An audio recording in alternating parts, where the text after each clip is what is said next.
What you think? Hey everybody, Prepper Nurse 1 here. Today is Wednesday, August 7th, 2019. We are going to do a video, and it's kind of like going to be an oxymoron. We're going to do a video about drought as we are having a nice rainy day here at the homestead. So, but obviously it's not drought in New York. Hey, no.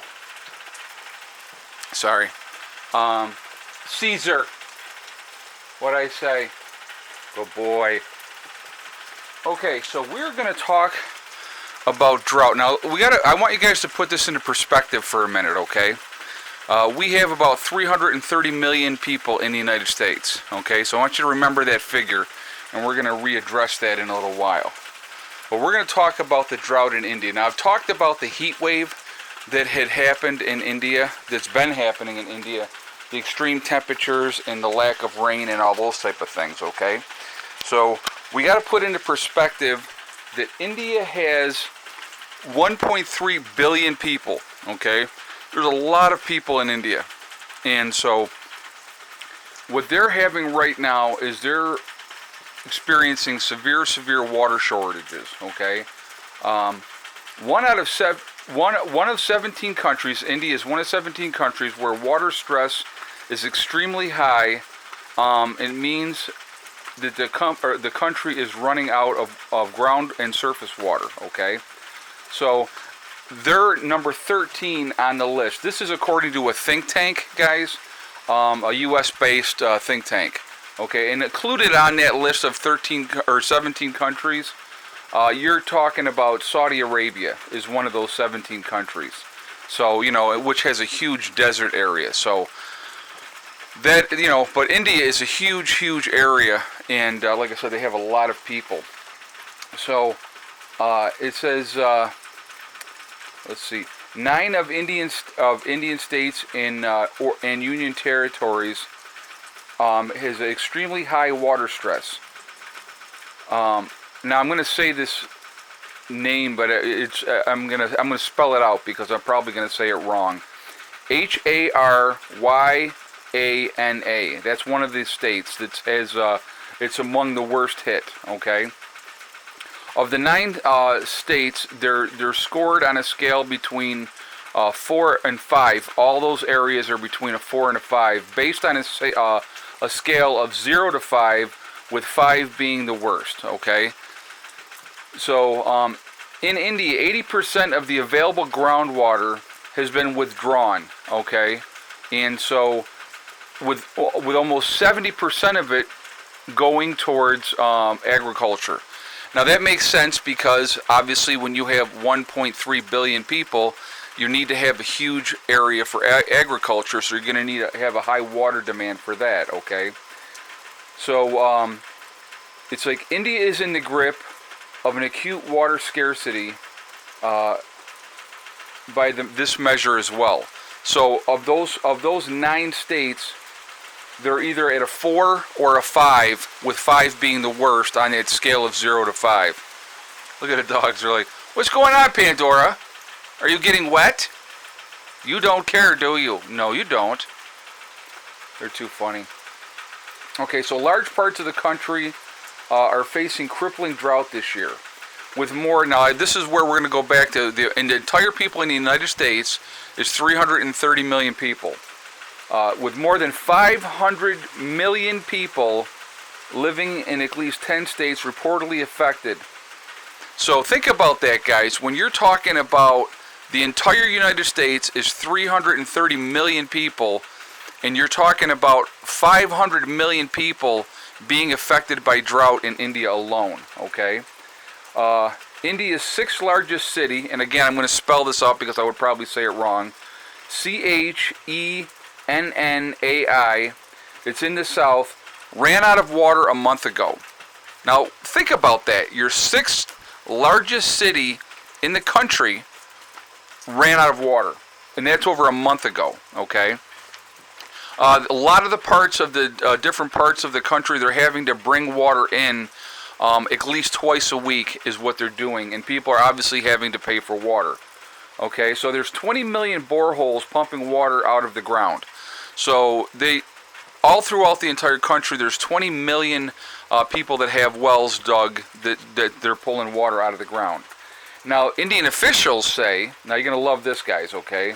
It's not so much a deficit, but it's from severe neglect and lack of monitoring of water resources. So let's let that sink in for a minute, okay?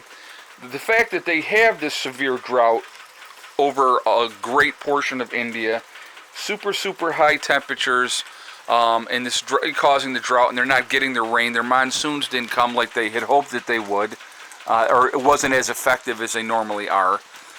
But it's because the people are not managing the water well, and they're using too much of the resources. So what do you think that's going to end up being? Let's think about that for a second. That's going to end up being where the government wants to control the water, okay? And here's another thing to think about. If you have more than half of your country, or well, maybe not half, a third, at 500 million people suffering from drought, people gone to war over water, guys. So that's something to think about as well. Now India's having the issue right now in the Kashmir, dealing with Pakistan with that, and there's been threats now going back and forth, and so that's an interesting thing. Like I said, I did talk about that a bit yesterday, and so that is definitely something to consider, something to keep in mind. There could be another war on the horizon between India and Pakistan. Oh, hello. So I got to tell you what happened to this one last night. This one here, the most loving cat. So it was about 2 o'clock in the morning, okay?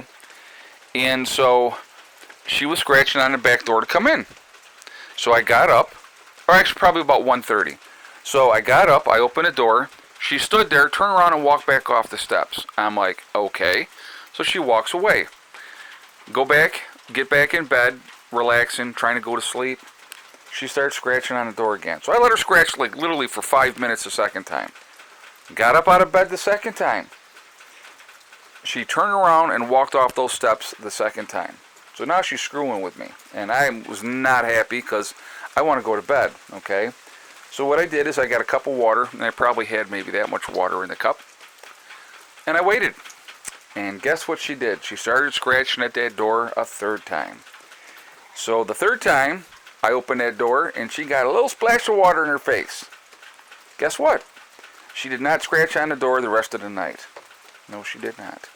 Now, that may sound cruel, and that may sound mean to some people, but when you're trying to sleep and the cat's nonstop scratching at the door, and then when you open the door to let them in, and they don't come in, that'll piss you off in a heartbeat really fast. So, that is what happened. So, but as you can see, she has forgiven me because she's coming for her love.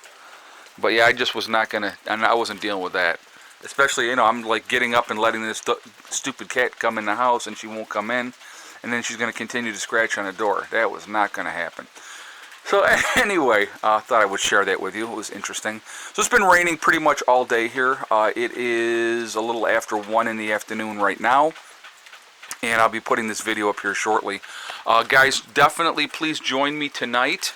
I will be doing my live stream at 8 o'clock tonight. Topic to be determined yet. We will see what I decide to throw up there for that topic. We may talk a little bit more about India and Pakistan. I don't know. That probably will be part of it. But we'll figure out what the topic is going to be. But if you would like to join me, 8 o'clock tonight, Eastern Standard Time, I will be live streaming, okay?